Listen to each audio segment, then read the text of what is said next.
Welcome to The Explainer. Today, we're diving into something really strange. A paradox, actually. We're talking about why young people today, the most educated generation in all of history, are somehow also becoming more and more dependent on their parents. So, this is the big question we're trying to unpack. For generations, the deal was pretty straightforward, right? More education meant a better job and a faster path to standing on your own 2 feet. But that's just not what's happening anymore. The data today is painting a totally different and honestly, a much more confusing picture. Okay, so let's start by looking at the hard numbers. Because when you see the data, it paints a very, very clear picture of just how dependent young adults have become. You know, it seems like everywhere you look, more young adults are living at home with their parents for way longer than they used to. This isn't just a blip on the radar. Over the last 20 years, it's become a global trend. It's a fundamental change in how we start our adult lives. And just look at this. What's absolutely wild is how consistent this is. It doesn't matter if you're looking at the average across developed countries, the UK, or the US, the line goes one way, up. And we're not talking about tiny little bumps either.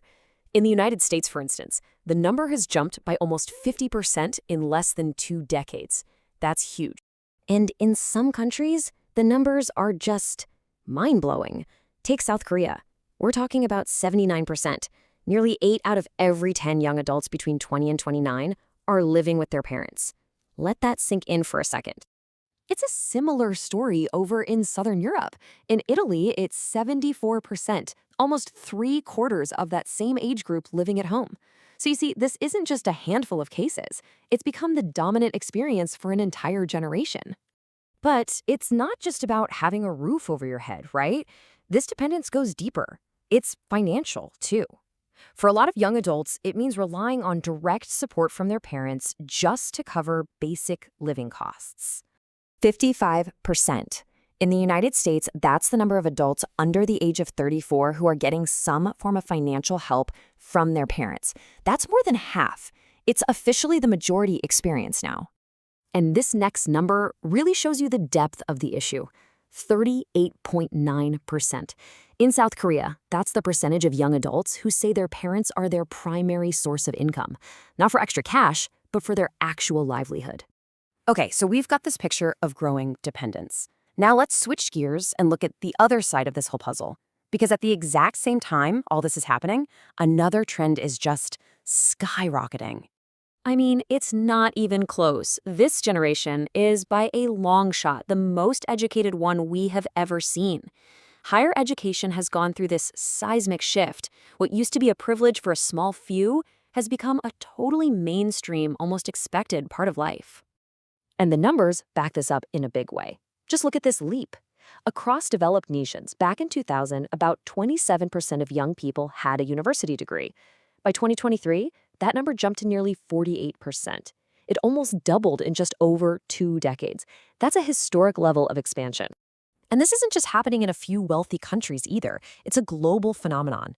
Worldwide, enrollment in higher education has exploded, going from about 100 million students in 2000 to over 260 million today. The whole world has made a massive bet on the power of education. So this is where it all comes together. Or maybe where it all falls apart. This is the point where those 2 big trends we've been talking about, more dependence and more education, smack right into each other. This is the paradox, isn't it? On one side, you have the most educated generation in the history of the world.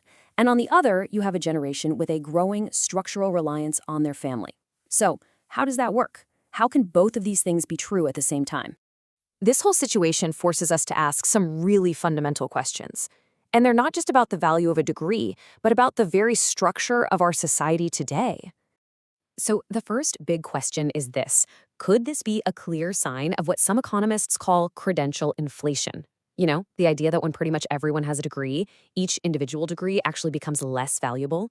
Has the sheer supply of diplomas just diluted their power to get you a stable, independent life?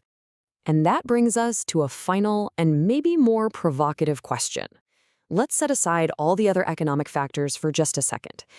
Could this whole paradox point to a fundamental flaw in the education system itself? Is it possible that the way we're educating people just isn't built to prepare them for the economic reality that's waiting for them? That's a tough question, but it's one worth thinking about.